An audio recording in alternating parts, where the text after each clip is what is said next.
बाप और बेटी की दिल छू जाने वाली कहानी।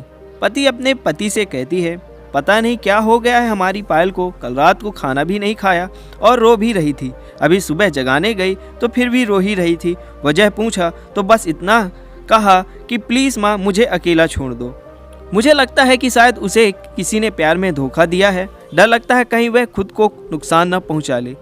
पति थोड़ी खामोशी के बाद कहता है, ठीक है मैं देखता हूँ। इतना कहकर वह अपने बेटी के कमरे में जाता है। पायल, कैसी हो बेटा? प्लीज़ पापा मुझे कुछ दिनों के लिए अकेला छोड़ दीजिए। ठीक है बेटा, मगर एक शर्त है। बोलिए।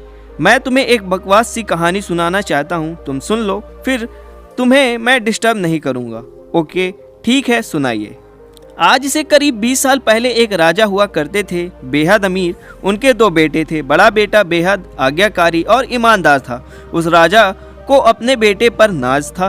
उसकी शादी एक खूबसूरत लड़की से कर दी गई। फिर वह खूबसूरत लड़की राजा की बड़ी बहू गर्भवती हुई। घर में खुशियां ही खुशियां छा गईं, मगर राजा की जिद थी कि बेटा ही हो। फिर राजा ने अपने बहू के गर्भ का चेकअप करवाया तो पता चला कि गर्भ में लड़की है। राजा ने बेटे को हुक्म दिया कि लड़की को गिरा दिया जाए। आखिर बड़ा बेटा आज्ञाकारी था, ना तो करेगा नहीं। मगर पता नहीं उस पागल बेवकूफ़ को क्या सूझा कि 2 दिन बाद अपना राजपाट, धन दौलत, शानो शौकत सब कुछ छोड़ के अपनी गर्भवती पत्नी को लेकर महल से गायब हो गया। सच कहूँ तो वह बड़ा बेवकूफ़ और पागल था। लोग बेटियों को बोझ समझकर गम में ही नष्ट कर देते हैं, और वह बेवकूफ़ पागल था। एक बेटी के लिए तमाम सुख सुविधाओं को ठोकर मार दिया। वह बाप की बात मानता तो आज उसकी जगह राजा होता। न जाने वह बेटी के लिए पागल बाप न जाने किस हाल में होगा। तभी पायल की माँ वहाँ आकर कहती हैं कि बेटी के लिए पागल शख्स और कोई नहीं, यही तेरे पिताजी हैं जो तुझे अपनी सच्ची कहानी सुना रहे हैं। तू कहती थी ना कि मम्मी नाना नानी को तो मैंने देख लिया, काश पापा अनाथ न होते तो दादा दादी का चेहरा भी देख लेती। तेरे पापा अनाथ नहीं हैं। तू बड़ी होकर जिद ना करे दादा दादी से मिलने के लिए, इसलिए तुझसे सच छुपाया गया। फिर तेरे पापा ने तेरे पैदा होने के बाद एक कसम खा ली कि तेरे अलावा दूसरा संतान फिर कभी नहीं बनाएंगे। अखबार में इश्तिहार देखकर तेरे दादा दादी ने बेटी को लेकर ही वापस आने को कहा। मैंने भी जोर दिया वापस जाने को, मगर तुझे गोदी से उठाकर तेरे पापा ने बस इतना ही कहा, जिस घर में मेरी प्रिंसेस की हत्या का फरमान निकाला गया है वहाँ एक राजा कैसे सांस ले सकता है। अब नज़ारा अलग था। पायल की आंखों में पापा के लिए सम्मान, उनकी मोहब्बत के लिए ढेरों सारा प्यार और उनकी कुर्बानी के लिए इबादत करने का जी कर रहा था।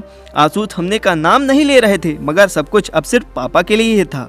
पापा ने बस आखिरी शब्द इतना ही कहा अपनी बेटी को, मैं नहीं जानता बेटा कि दुनिया तेरे बारे में क्या सोचती है, मगर तू मेरे लिए बेहद अनमोल है। भले मैं आज कहीं का राजा नहीं रहा, मगर तू कल भी, आज भी और सदा ही मेरी प्रिंसेस ही रहेगी। बेटी ने दौड़कर अपने पापा को गले लगाकर रोते हुए कहा, आप असली राजा हो और मैं आपकी प्रिंसेस। सबकी पलकें गीली थी, मगर वह एक नई सुबह की शुरुआत थी जहाँ प्रिंसेस फिर से अपनी सियासत में लौट आई थी।